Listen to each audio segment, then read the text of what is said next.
Aquesta Mare de Déu d'alabastre és una obra destacada perquè pertany a un conjunt de Mare de Déus conservades a Mallorca que varen ser importades des del sud d'Itàlia a final del segle XV, fruit de les estretes relacions comercials i culturals entre aquests dos territoris de la Mediterrània occidental.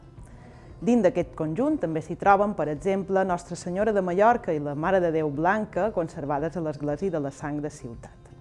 D'aquesta peça sabem que prové del desaparegut convent de Nostra Senyora de Jesús a Estramurs, desamortitzat en el segle XIX. És una temàtica habitual, la Mare de Déu amb el nin, però hem de dir que representa una variant, que és la variant de l'alletament, atès que si mos fixam podrem veure com el nin sosté amb una mà el pit de la mare que sobresurt d'entre les vestidures. Pel que fa als atributs, també són habituals en aquesta època. El nin porta el llibre, mentre que Maria sosté una esfera en la seva mà dreta. És una peça d'un estil gòtic avançat que ja anuncia el Renaixement, com podem apreciar, per exemple, en les pròpies figures que transmeten la serenitat i l'harmonia clàssiques, en un tractament realista dels plecs de les robes i també amb els rostres idealitzats.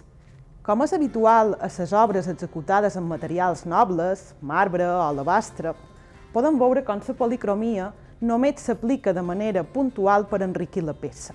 En aquest cas, s'utilitza el daurat per als cabells de les figures, així com també per ornamentar les vestidures.